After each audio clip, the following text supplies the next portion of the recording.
दोस्तों नमस्कार, मैं के.आर. फौजदार वाईफाई हैक में यूट्यूब चैनल में आप सबका स्वागत करता हूं। और मैं हाजिर हूं एक बार फिर राजस्थान की ज्योग्राफी में राजस्थान के भौतिक प्रदेश नामक चैप्टर में हमारा आज तीसरा पार्ट लेकर के। पहला पार्ट हमने पढ़ लिया थार का मरुस्थल 2 खंडों में, दूसरा पार्ट हमने अरावली पढ़ लिया 3 खंडों में, तीसरा पार्ट है आपका पूर्वी मैदानी क्षेत्र। पूर्वी मैदानी प्रदेश या क्षेत्र। तो पूर्वी मैदानी जो क्षेत्र है इसकी यदि हम बात करते हैं तो यह वर्षा रेखा की अपन बात करें तो ये 70 सेंटीमीटर जो वर्षा रेखा है, यानी कि अरावली की जो पूर्वी सीमा है उससे लेकर के 90 सेंटीमीटर वर्षा रेखा, 70 सेंटीमीटर वर्षा रेखा से 90 सेंटीमीटर वर्षा रेखा के बीच में पाया जाता है। तो ऐसे इस क्षेत्र को हम कहते हैं पूर्वी मैदानी क्षेत्र। इसका अगर वर्षा सेंटीमीटर देख रहे हो आप तो ये 700 mm भी हो जाएगा, 700 से 900 mm के बीच। जिलों की अगर हम बात करते हैं तो इसमें भरतपुर, धौलपुर, अलवर, सवाई माधोपुर, करौली, दौसा, टोंक, चित्तौड़, भीलवाड़ा,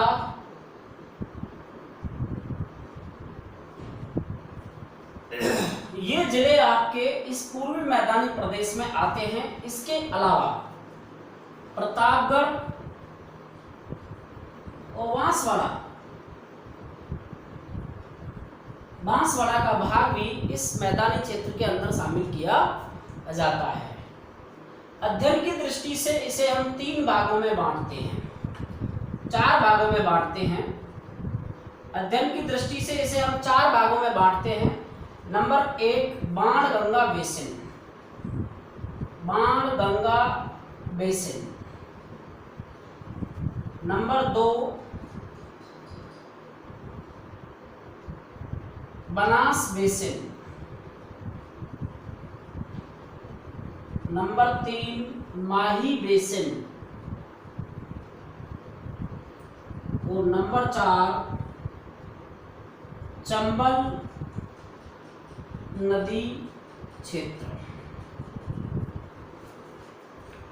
ये आपके 4 भाग पाए जाते हैं इसके पूर्वी मैदानी प्रदेश के अध्ययन के लिए। लेकिन आप देखेंगे कि ये चारों नदियां जो हैं इनमें से आप यूं देखें कि बाणगंगा बेसिन, बनास नदी और चंबल, ये तीनों यमुना में जाकर के मिल रही हैं और यमुना जाकर के फिर आगे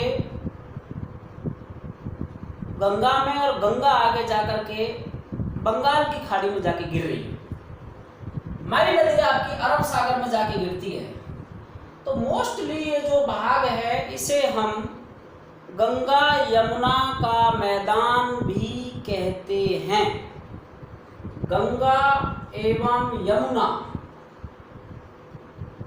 का मैदान भी कहते हैं या बेसिन भी कहते हैं।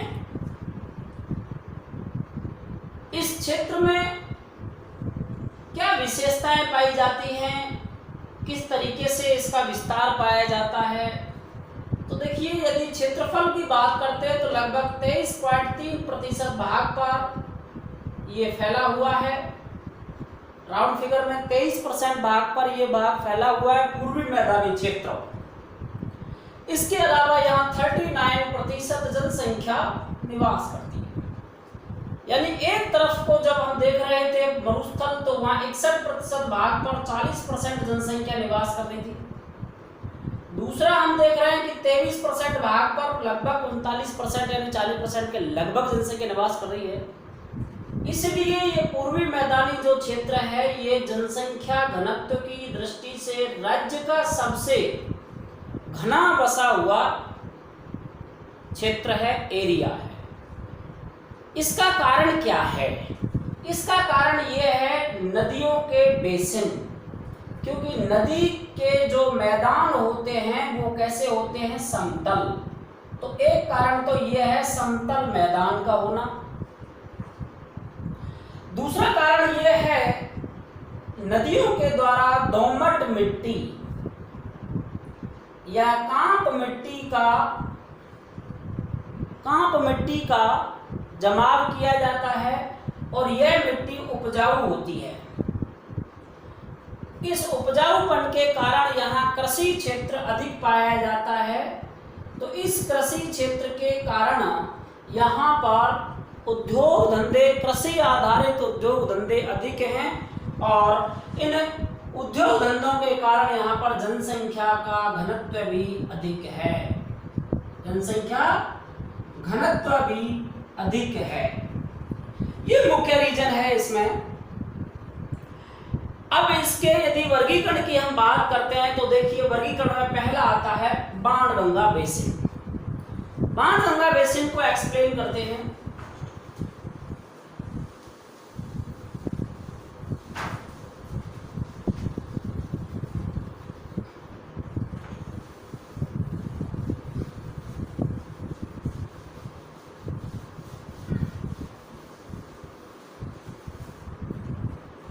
बाणगंगा की अगर बात की जाए तो बाणगंगा नदी का उद्गम होता है बैराठ पहाड़ी से। बैराठ पहाड़ी जयपुर से उद्गम होता है और यहां से निकल करके ये जयपुर, दौसा और भरतपुर जिलों में बहती है राजस्थान के अंदर। इस नदी पर जयपुर के अंदर एक बांध बनाया गया है जिसको कहते हैं जंबा रामगढ़ बांध। इस जंबा रामगढ़ बांध से जयपुर जिले को पेयजल की सुविधा उपलब्ध कराई जाती है। पेयजल सुविधा उपलब्ध कराई जाती है। यह बाणगंगा नदी यमुना नदी में जाकर मिलती थी आगरा के समीप फतेहाबाद नामक स्थान पर। फतेहाबाद नामक स्थान पर कहाँ मिलती थी? आगरा के समीप यमुना नदी में। लेकिन इस नदी के ऊपर जब ये बांध बन गया तो इसमें वर्षा का जो पानी है वो बहना बंद हो गया। बहना बंद हो गया तो आगे जाकर के यहाँ आगरा से पहले जो ये भरतपुर क्षेत्र है इसका जो नदी पाट क्षेत्र था, नदी का जो एरिया था उसमें लोगों ने खेत बना लिए, मैदान में घर बना लिए, कॉलोनी कर ली, यानी उसका जो एक बहाव क्षेत्र था वो लगभग समाप्त हो गया। अतः यह नदी वर्तमान में एक रुंडित नदी है। ये प्रश्न आता है कि निम्न में से कौन सी नदी रुंडित नदी है? रुंडित नदी का मतलब है जो कि पहले बहती थी और आज बंद है। ये सेकंड ग्रेड एग्जाम में पूछा हुआ भी है। सेकंड ग्रेड एसएस के एग्जाम में ये प्रश्न पूछा हुआ भी है 2016 वाली परीक्षा में। इसके बाद में यदि हम देखते हैं तो इस नदी का जो बहाव है वो धीमा बहाव है। बहाव कैसा है?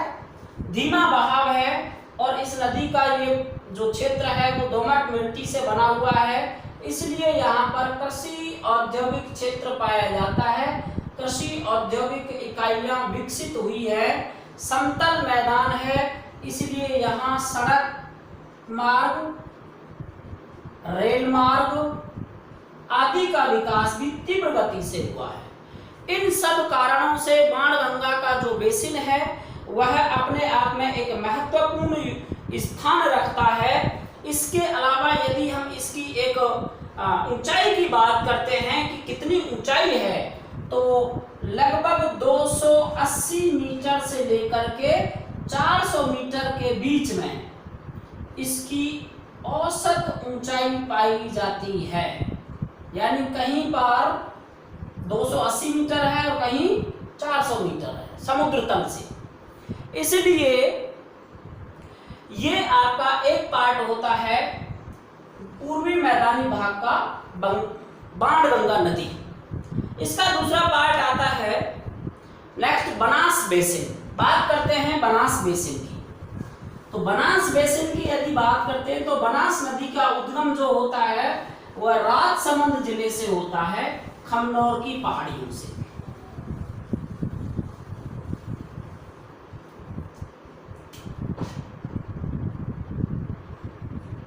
खमनौर की पहाड़ियों से उद्गम होता है बनास नदी का। राजसमंद जिले में खमनौर की पहाड़ी से इसका बनास नदी का उद्गम होता है। आगे चलते हैं तो ये बनास नदी में प्लस हो जाती है बेड़च नदी। भीलवाड़ा के अंतर्गत यह बेड़च नदी आकर मिलती है। नदियों का चैप्टर हम अलग से पढ़ेंगे, लेकिन अब यहाँ देखिए बेड़च से पहले, बेड़च के मिलने से पहले और बनास के उद्गम के बाद एक बीच में प्लेस आता है देवगढ़, राजसमंद जिले में। इस देवगढ़ की बात करते हैं तो यहाँ पर पीडमांट का मैदान ये बनाती है। पीडमांट का मैदान, पीडमांट का मैदान क्या है? देखिए ये एक पहाड़ी है। इस पहाड़ी से यदि कोई नदी गिरती है तो ये इसमें पीछे कटाव करेगी, पीछे कटाव करेगी, लेकिन इसमें जो कठोर चट्टानें होंगी वो इस नदी के कारण नहीं कट पाएंगी और मुलायम चट्टानें कट जाएंगी। तो इसमें ये उभार नुमा पथरीली संरचनाएं, टीले नुमा संरचनाएं मैदान में रह जाती है। इसलिए इस भाग को कहते हैं पीडमांट का मैदान। तो बनास नदी जो है वह पीडमांट का मैदान बनाती है। इसके बाद में ये आगे चलती है तो ये राजसमंद में बहती है, भीलवाड़ा में बहती है, इसके अलावा टोंक जिले में बहती है और सवाई माधोपुर जिले में बहती है। यहां पर बहते हुए चित्तौड़ भी आता है बीच में, यहाँ चित्तौड़। इन जिलों में बहते हुए और ये अंतिम रूप से सवाई माधोपुर जिले में चंबल में मिलती है। किस नदी में मिलती है? चंबल में मिलती है। इसकी यदि हम बात करते हैं तो इस नदी के पेटे में भूरी मिट्टी पाई जाती है, भूरी मिट्टी पाई जाती है, भूरी मृदा पाई जाती है। साथ में ही इस मिट्टी के अंदर बजरी पाई जाती है। एक अधात्विक खनिज है बजरी, जो भवन निर्माण सामग्री में काम में लेते हैं। बनास की बजरी सबसे प्रसिद्ध मानी जाती है, अच्छी मानी जाती है। इस तरीके से ये नदी आगे बहती है और टोंक जिले में इस नदी पर एक बांध बनाया गया है जिसको हम बीसलपुर बांध कहते हैं। बीसलपुर बांध जो परियोजना है वो राज्य की सबसे बड़ी पेयजल परियोजना है। राज्य की सबसे बड़ी पेयजल परियोजना है, अर्थात सबसे ज्यादा राजस्थान में पानी पीने के काम में बीसलपुर बांध से लिया जाता है। कहाँ लिया जाता है? तो इस बांध से देखिए टोंक जहां पर ये स्थित है उसको पेयजल प्लस सिंचाई, पेयजल प्लस सिंचाई दोनों के लिए पानी काम में यहां से दिया जाता है। जिला जयपुर की यदि अपन बात करते हैं तो इसके लिए पेयजल पहुंचाया जाता है। और अजमेर की यदि बात करें तो अजमेर के केकड़ी और नसीराबाद को यहां से पेयजल की सुविधा दी जाती है। तो 3 डिस्ट्रिक्टों में इसका पानी जो है वितरित किया जाता है। इस तरीके से ये एक बनास बेसिन की बात होती है। अब इसकी यदि ऊंचाई की अपन बात करते हैं कि समुद्र तल से ऊंचाई कितनी है, तो 150 से लेकर के 300 मीटर। बनास नदी का जो औसत ऊंचाई है समुद्र तल से वो कहीं 150 मीटर है और कहीं 300 मीटर है, जबकि पीछे हमने देखा कि बाणगंगा का 280 से 400 मीटर तक था। तीसरा जो हमारा मुख्य पार्ट आता है वो है माही बेसिन। माही बेसिन का अध्ययन करने से पहले आप इसका एक पिक ले सकते हैं।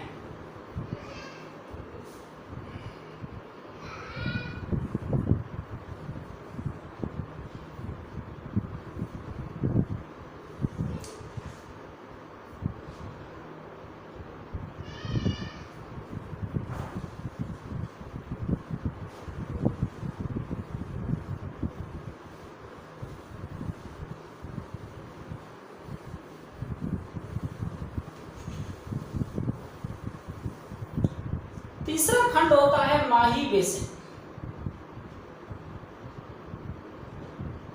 देखिए, हम अपने चैनल पर आपको केवल पढ़ाई संबंधी टाइम जो अपना वीडियो का होता है उसी में सारा टाइम इन्वेस्ट करते हैं, तो बाकी फालतू की बातें कम करने का ही प्रयास करते हैं, क्योंकि उससे वीडियो का जो टाइम है वो लंबा होता है और हमारा जो मुख्य ध्येय है वो मैसेज टीचिंग का है कि आप तक मटेरियल कैसे पहुँचे।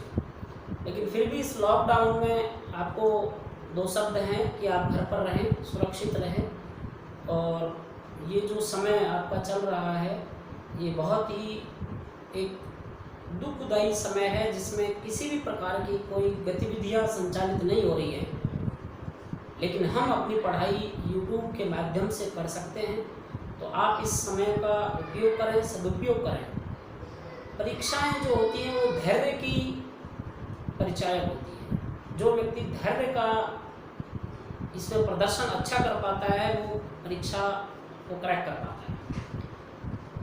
एग्जामिनर जो होता है वो कोई आपसे बहस करने के लिए, आपका ज्ञान देखने के लिए इसलिए परीक्षा नहीं देख रहा है कि आपसे कोई उसकी दुश्मनी हो कि पर्सनल आपको ज़्यादा से ज़्यादा कठिन प्रश्न देगा, बल्कि उसका मोटिव ये होता है कि बच्चा कितना मेहनती है, उसमें लगनशीलता कितनी है, कितना ज़्यादा वो किसी सब्जेक्ट को लेके, किसी टॉपिक को लेके, किसी एग्ज़ाम को लेके, कंटेंट को लेकर के कितना सीरियस है। तो इस सीरियस होने का मतलब है कि आप अपने समय का सदुपयोग करें। चलते हैं आगे। तो माही बेसिन देखिए, माही नदी की अगर अपन बात करते हैं तो माही नदी आपका दक्षिणी भाग में बांसवाड़ा के अंदर, नदियां अलग से पढ़ाएंगे हालांकि, बांसवाड़ा के अंतर्गत ये बहती है इस तरीके से। बांसवाड़ा में ये प्रवेश करती है और बांसवाड़ा से प्रवेश करके फिर ये चित्तौड़ की तरफ जाती है और फिर वापस लौटती है डूंगरपुर की तरफ। अर्थात यहाँ से एक रेखा निकलती है जिसे हम कर्क रेखा कहते हैं।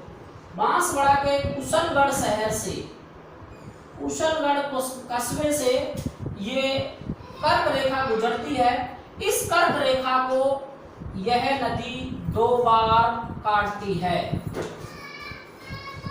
और उल्टे यू आकार में काटती है इस तरीके से। माही नदी की जो खास विशेषता है, सबसे बड़ी बात यह है कि माही नदी का जो ढाल है तेज है। ढाल है वो राजस्थान की सभी नदियों में सर्वाधिक है।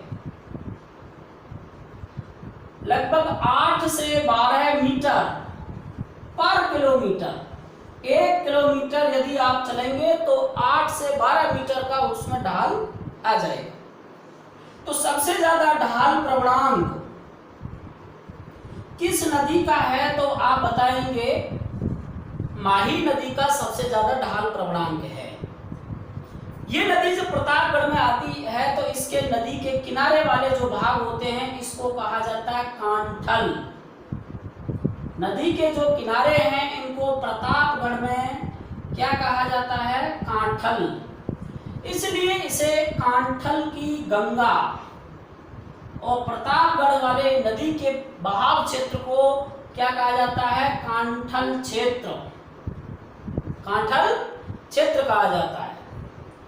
ये माही नदी जिस इलाके में बहती है यहाँ एक भाषा बोली जाती है जिसको कहते हैं वागड़ी, और इसलिए इसको वागड़ प्रदेश भी कहा जाता है। देन इसके साथ में ही ऐसा कहा जाता है कि प्रतापगढ़ जो जिला है इस जिले में 56 नदी नाले बहते हैं। और ऐसे 56 नदी नाले वाले क्षेत्र को 56 का मैदान कहा जाता है। 56 का मैदान कहा जाता है। ये आपको याद रखने का प्रश्न है। पूछा जाता है 56 का मैदान कहाँ है, तो बांसवाड़ा प्रतापगढ़ के बीच में। और 56 की पहाड़ियां कहाँ हैं, तो पीछे हमने देखा था सिवाना दुर्ग के आसपास बाड़मेर जिले में 56 की पहाड़ियां स्थित हैं। सोम और जाखम नदियां, सोम प्लस जाखम जो नदियां हैं, ये दोनों नदियां भी माही की सहायक नदी कहलाती हैं। और ये नदियां बेणेश्वर नामक स्थान पर, किस स्थान पर, बेणेश्वर नामक स्थान पर आकर के माही में मिलती हैं। इस स्थान को आदिवासियों का कुंभ कहा जाता है। आदिवासियों का कुंभ कहा जाता है। आदिवासियों के घर को कू कहा जाता है। कू, आदिवासी जो घास एक प्रकार की होती है जिसको बांस कहते हैं, घास का टाइप है बांस। तो बांस जो है, बांस को हरा सोना कहते हैं, हरा सोना कहते हैं। आदिवासियों की यदि अपन बात करें तो आदिवासियों का जो मुखिया होता है उसको गमैती कहा जाता है। गांव के मुखिया को गमैती कहा जाता है। इसके अलावा ये शराब का निर्माण करते हैं जिसको मोकड़ी कहा जाता है। मोकड़ी शराब का निर्माण करते हैं। इस तरीके से ये जो आपका प्लेस है, इसको हम माही का बेसिन कहते हैं। नदी की बात हम आगे और करेंगे नदी वाले क्षेत्र में। और इसका अंतिम पार्ट आता है जिसको हम चंबल बीहड़ क्षेत्र कहते हैं। चंबल नदी का विस्तार वैसे हम देखते हैं तो मोस्टली हाड़ौती प्रदेश में पढ़ा जाता है, लेकिन जब बात आती है कोटा के बाद सवाई माधोपुर और करौली और धौलपुर की, तो ये क्षेत्र जो है वह पूर्वी मैदानी क्षेत्र में आता है या गिना जाता है।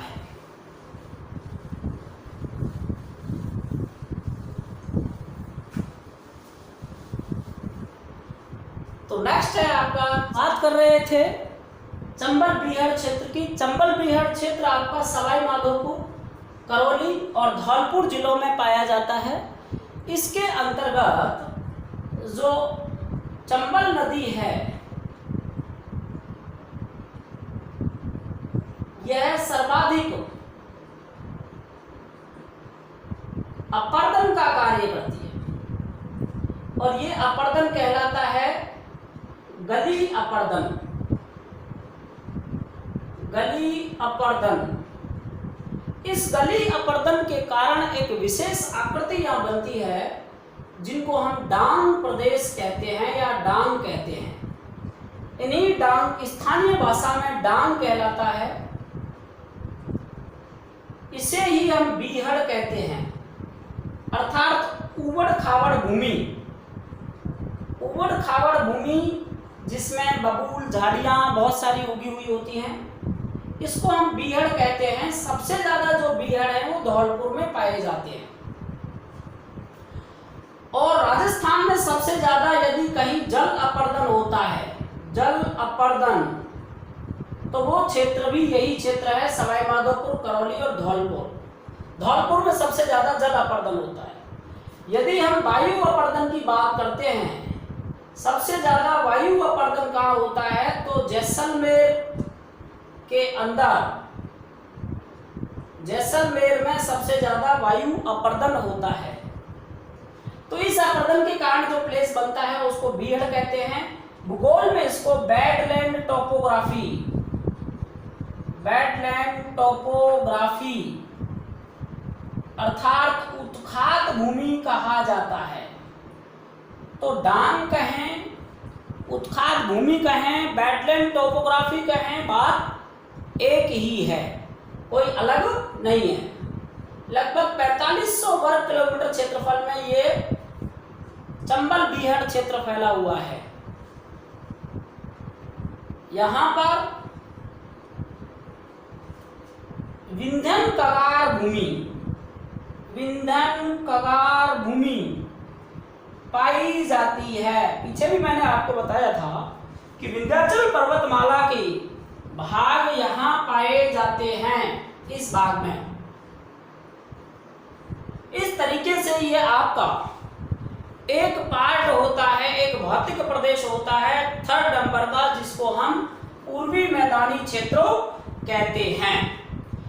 अब नेक्स्ट आगे अगली वीडियो में हम पढ़ेंगे हाड़ौती का पठार, हाड़ौती का पठार। तो हाड़ौती के पठार को पढ़ने से पहले मैं आप सबका एक बार फिर से निवेदन करना चाहूँगा कि आप वीडियो को शेयर करें, लाइक करें, सब्सक्राइब करें। थैंक यू, बहुत बहुत धन्यवाद।